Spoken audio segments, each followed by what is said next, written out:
Hi everyone, I'm Rincey and this is Rincey Reads.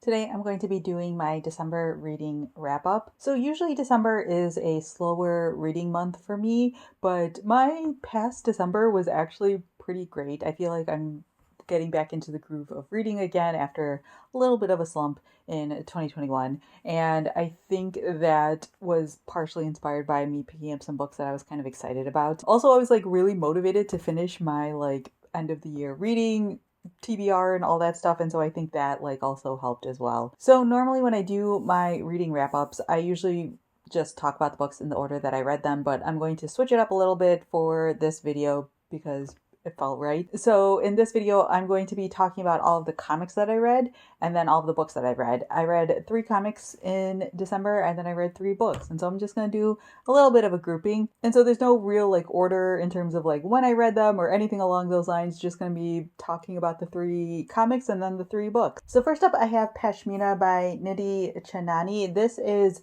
a young adult, I suppose, maybe middle grade comic. And this book was just really, really cute. I picked this up because I had heard a couple of other people talking about this comic and saying that they really enjoyed it. And this comic is written by and is about an Indian American character, so obviously I enjoy that aspect of it because I am Indian American as well. In this story, you are following this character named Priyanka, who is a young girl, and she has a lot of questions about her background as well as her family's past.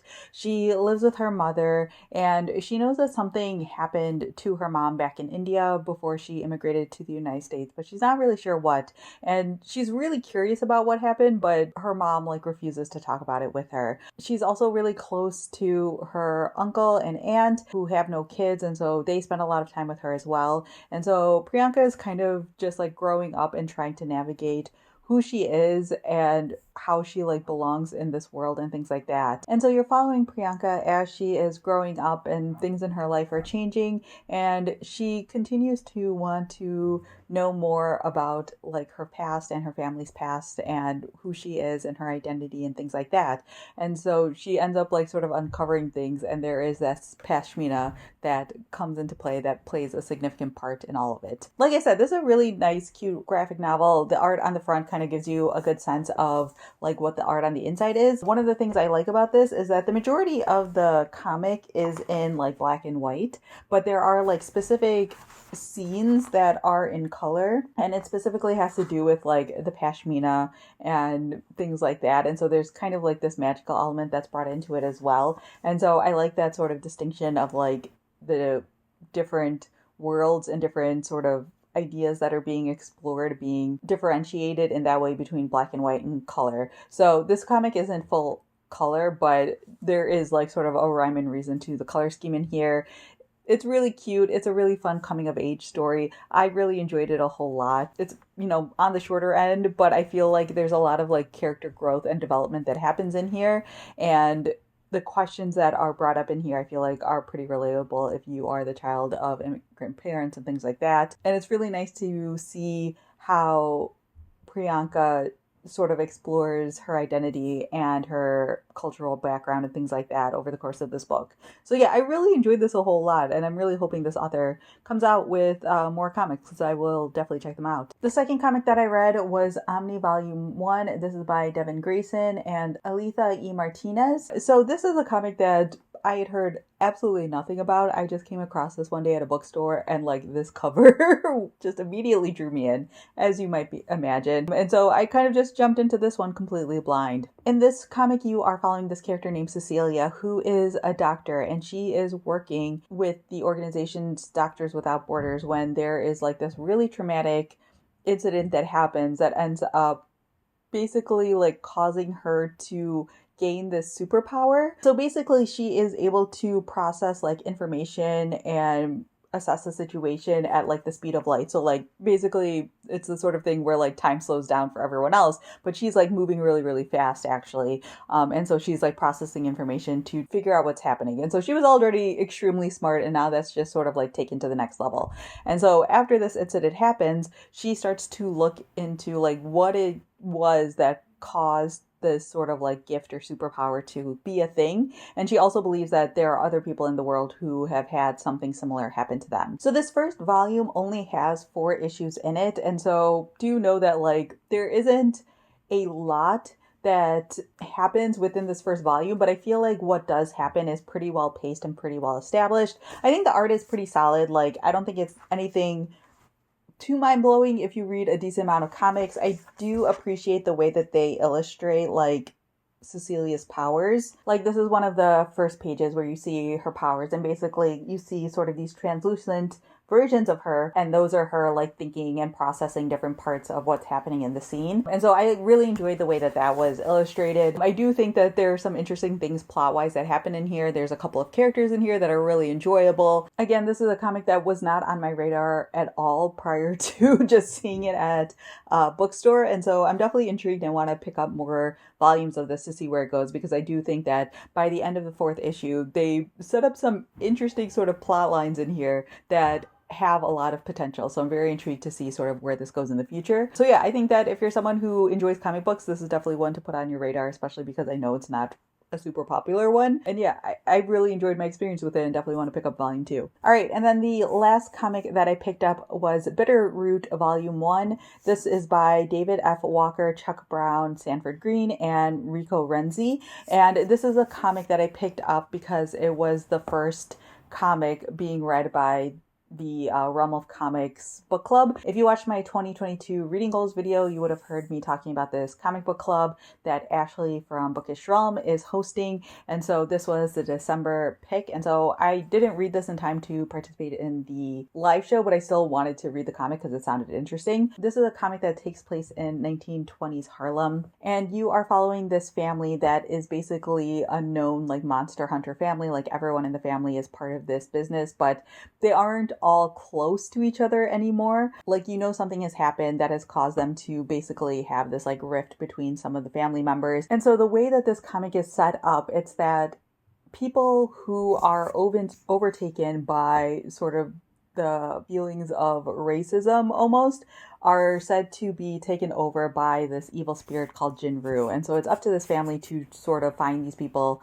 and to get rid of these evil spirits. But then they come to realize that there's actually a different spirit that is starting to take over people's bodies. And so this family is both getting infected themselves and trying to figure out what this new spirit is, as well as still trying to fight against the Jinru and things like that. So the first volume of this comic, I think, has around 5 or 6 issues in it.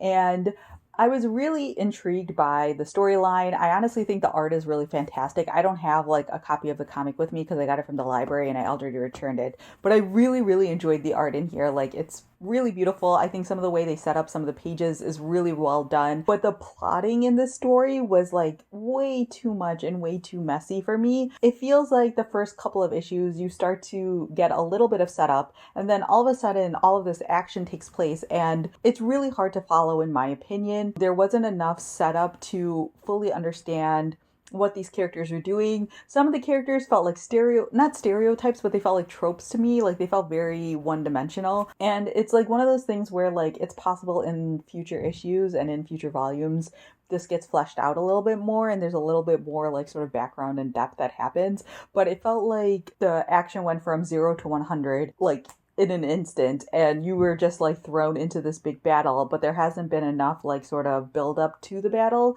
for me as a reader to feel invested in it. Again, I find the concept really interesting and I think that it has a lot of potential, but like it's one of those things where like the plotting just felt way too off for me to really feel invested in the story. And so I don't think I'm going to be continuing on with volumes 2 and 3. Like, I know for sure there's at least 3 volumes out, and I don't think I'm going to keep going with it just because that pacing just really threw me off, and it feels like you're getting thrown into a really big battle before really understanding like how the world is set up, how this magic system really works, what the relationship is like between these family members or any sort of history. Like, again, some of this could be coming later, but I felt like the way the first volume was set up, like usually I think of first volumes as being like kind of a mini arc, and the arc just was not properly set up. Like, it feels like it was just like this and then all of a sudden action, as opposed to like that slow build to some sort of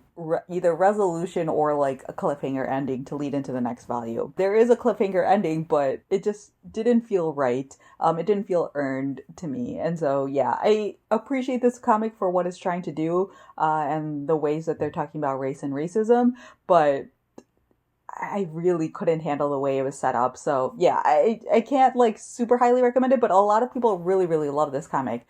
So maybe if you're someone who just really loves like plot focused, action focused comic books, this will be up your alley. But as most of you know, like I don't even always really love books that are just action focused and plot focused. So yeah, it was a little bit harder for me to fully invest in this one. All right, now on to the books that I read last month. First up, I have The Love Songs of W.E.B. Du Bois. This is a book that I feel like was gaining a lot of momentum in like the bookish world. A lot of people I knew were like reading it and really enjoying it and stuff like that. And I kept seeing it in bookstores and was really excited to pick it up. So I checked it off in the library and I really enjoyed my experience reading it. This is a big chunky novel. Like it's around 800 pages long. However, this is a book that like fully engrossed me as a reader, and so it didn't feel like a long book necessarily. Like I definitely felt compelled to keep reading this book, to keep going with this book, and so I didn't really mind the length quite as much. I'll get into like my critiques in a second. So this is kind of an expansive generational novel. The majority of the book is told from this one character, Ailey's point of view. She is the youngest of three sisters, and you follow her basically from childhood through adulthood as she like grows up and learns more about her family history. She lives in the north with her family, but she often travels to the south with her mother to visit her mother's side of the family. And interspersed with following that main storyline, you get sort of like this family history of different generations of this timeline. And one of the things that she is exploring is basically the pain and horror and trauma that some of the family members have gone through in the past, and sort of how it keeps repeating itself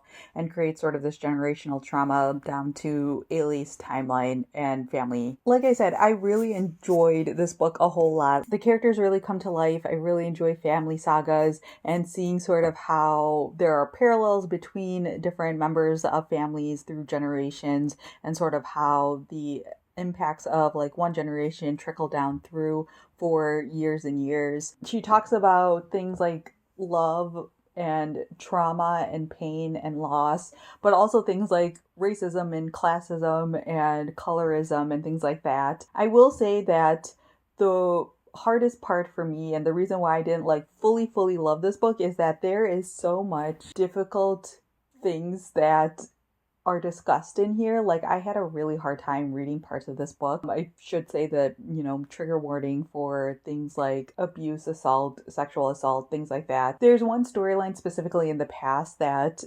after a certain amount of time really started to feel like almost gratuitously violent. And one of the things that is just sort of like a personal preference with like multiple POV storylines is that like after a while I usually start to care about one of the storylines more than the others, and that definitely happened in this book as well. So I really loved all the stuff happening with Ailey's storyline, and I really wanted to see sort of how that storyline and that generation of the family was going to develop and sort of what was going to happen to them. And I started to care less and less about what happened to that previous generation storyline, especially because like some of the points of views that we follow are people that I absolutely despise, which like the author was clearly doing a good job to get me to hate a character so much. But at the same time, I really did not enjoy my experience when I was reading those POV sections. So yeah, this is one of those books that I definitely will recommend to people. I think it's really, really well done. I don't think that you should be scared of this book if it seems like it's too long or something like that, because I do think that you'll get fully engrossed in the story and it'll suck you in and you won't have any issues like finishing the book. I will say though that it talks about some really difficult things, and that might be sort of like a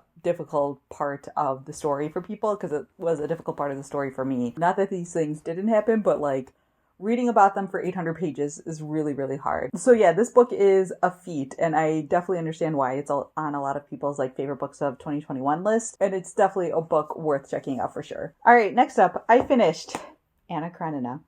Very proud of myself. So this is a book that I don't think I really need to talk about too much considering it's a classic Russian novel. I spent about like 2 to 3 weeks listening to the audiobook of this. I have to say, like, the audiobook is really fantastic. A really long time ago, I bought the audiobook from Audible that is like Maggie Gyllenhaal narrating this book, and that made the experience really enjoyable. I did an entire reading vlog during my experience of reading this book, and so I'm going to like try to edit that and get that up, so I won't go into too much details here.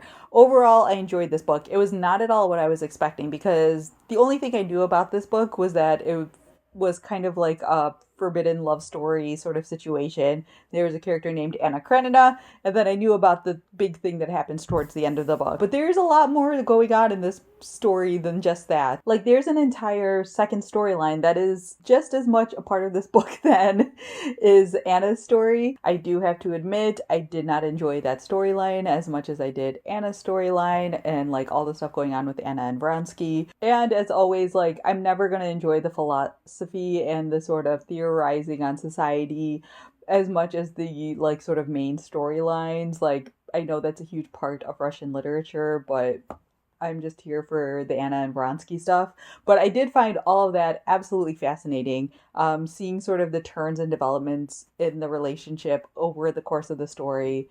Really well done. So yeah, overall, I really enjoyed my experience reading this book. It is, quite the chunkster, and I think if I didn't have the audiobook, it would have taken me a lot longer to get through this, especially through those like sections where Levin is talking about like the workers' rights and things like that, which again, I can understand it, but not exactly what I was here for. And I was just, again, really surprised that there was this whole another major storyline happening, which I guess considering the length of the novel, I shouldn't have been that surprised, but I still was surprised that Anna doesn't get introduced till a significant part into the book, and she isn't even like the only storyline in here. So yeah, this was really interesting. It definitely shows that like, even though you think you might know some things about a classic, you really don't know a classic until you read it. So yeah, I definitely would recommend this because I think there's a good amount of plot in here to keep people intrigued and interested. And I'm really glad that I can now check this one off my list. All right. And the final book that I read in the month of December was Anna K by Jenny Lee.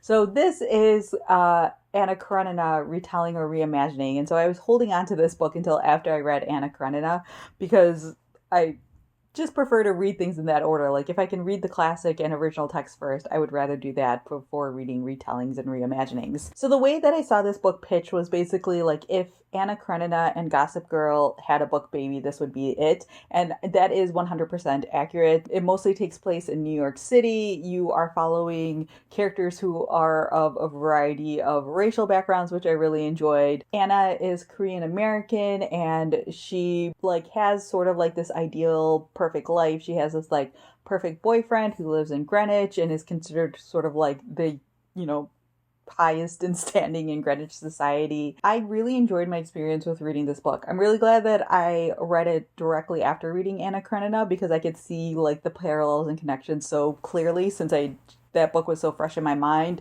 And I think that the way Jenny Lee adapts Anna Karenina is actually really clever. There was like a part in this book where I was just like, oh, these high society people, I can't stand them. But by the end of this book, I was like really into what was going on, and I was very intrigued to see sort of how it was going. And it's hard to talk about this book because the thing that makes this book so interesting is the fact that it deviates from Anna Karenina in a very specific way that is so intriguing. There's like so much to discuss in here in regards to like how it relates to Anna Karenina, and I really am excited to read the sequel to see sort of how it moves forward, because the way this book ends is a significant deviation from Anna Karenina in and of itself. And so it'll be really interesting to see sort of what Jenny Lee does with these characters moving forward, because now it's almost as if everything's open, like anything is possible now. And so it'll be interesting to see sort of like if she chooses to continue to stay true to the original text at all or not. I think the way that she handles sort of Anna feelings and emotions towards the different characters,